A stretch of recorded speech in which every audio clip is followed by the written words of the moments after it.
Shalom Bapak Ibu Saudaraku yang terkasih dalam Tuhan. Mari kita lanjutkan kembali pelajaran kita dari Amsal, dari kitab Amsal ya. Nah, kita sudah masuk ke Amsal pasal yang kedua.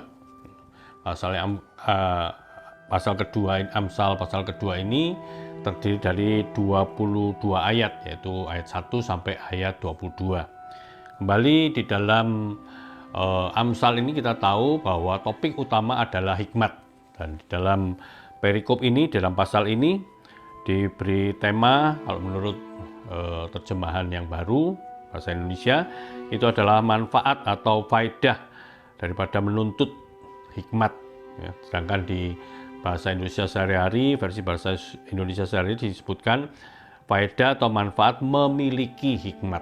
Jadi ada penuntutan dan juga akhirnya memiliki.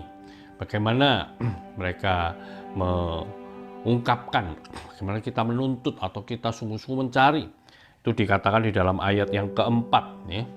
Dikatakan jika kita mencari hikmat itu atau firman Tuhan itu seperti kita mencari emas, mencari perak gitu ya, atau mengejar, bahkan dikejar. Itu seperti mengejar harta karun, harta terpendam. Sampai sedemikiannya kita mengejarnya, mencarinya karena kepingin memiliki akan hal-hal itu ya. Nah, itulah tuntutan untuk kita mendapatkan hikmat atau firman Tuhan itu diumpamakan seperti itu. Hati kita penuh dengan kesungguhan, penuh dengan kerinduan untuk mendapatkan hikmat itu. Nah, sekarang kita melihat bagaimana ketika hikmat atau firman Tuhan itu diberikan. Ayat pertama dikatakan kita boleh menerima ya, terimalah ajaran-ajaran itu atau terimalah perkataan-perkataan itu, hikmat itu dengan hati yang penuh syukur ya. Bahkan menyimpan, mengingat semua yang dikatakan itu dan menyimpan di dalam hati kita, maksudnya itu diingat-ingat betul-betul ya. Dan itu merupakan satu sikap yang perlu ditunjukkan ketika kita boleh sungguh-sungguh memiliki kerinduan untuk mendapatkan hikmat itu. Bahkan di dalam ayat 2 dikatakan kita harus mencondongkan ya, mencenderungkan hati kita kepada hikmat itu ya, dengan memperhatikan dengan sungguh-sungguh sehingga sehingga kita boleh memperoleh hikmat kebijaksanaan itu. Kita boleh memahami dengan mengerti dengan sungguh-sungguh ya.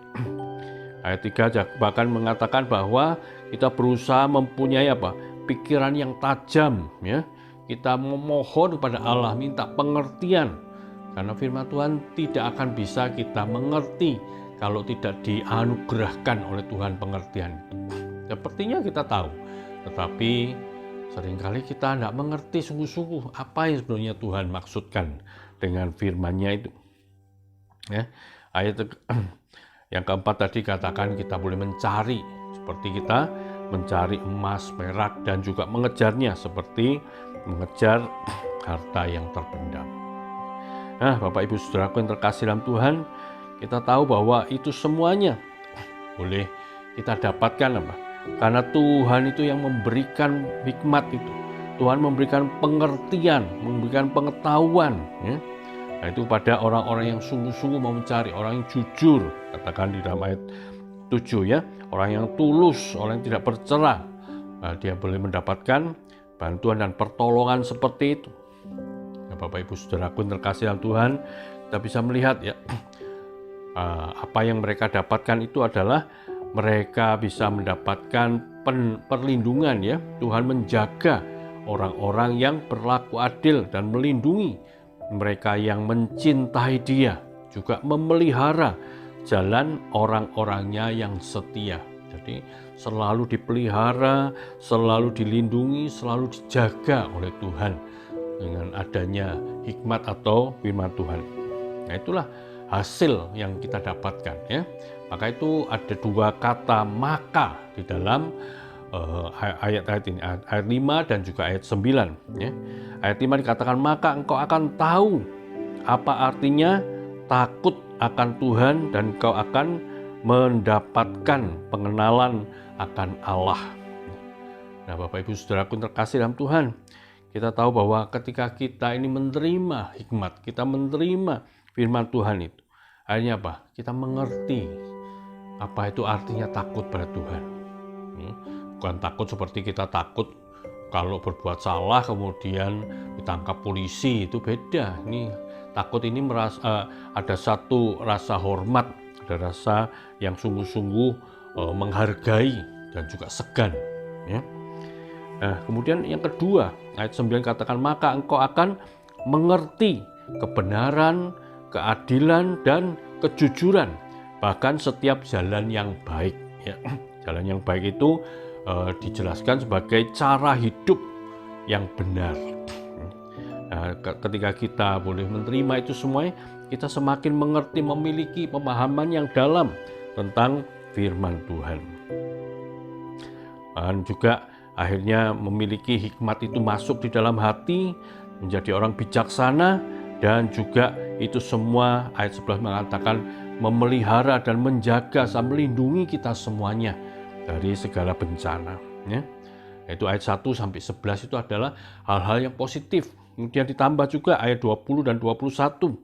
Maka itu dikatakan apa? Tempuhlah jalan orang baik, ya, dan peliharalah jalan orang benar. Ya.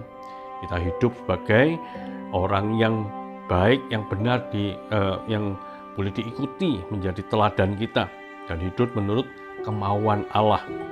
Nah, sebab orang yang hidup menurut kemauan Allah, yaitu orang yang tulus hatinya, mereka itu akan tinggal di negeri yang dijanjikan oleh Tuhan. Tuhan memelihara dan menyediakan akan hasil yang sangat luar biasa sekali. Nah, ini adalah orang-orang yang sungguh-sungguh menerima dan menyimpan hikmat atau firman Tuhan dalam hatinya. Ya, Tuhan menolong kita semuanya. Tuhan memberkati kita. Amin. Morning bright, let your light be bright in Christ.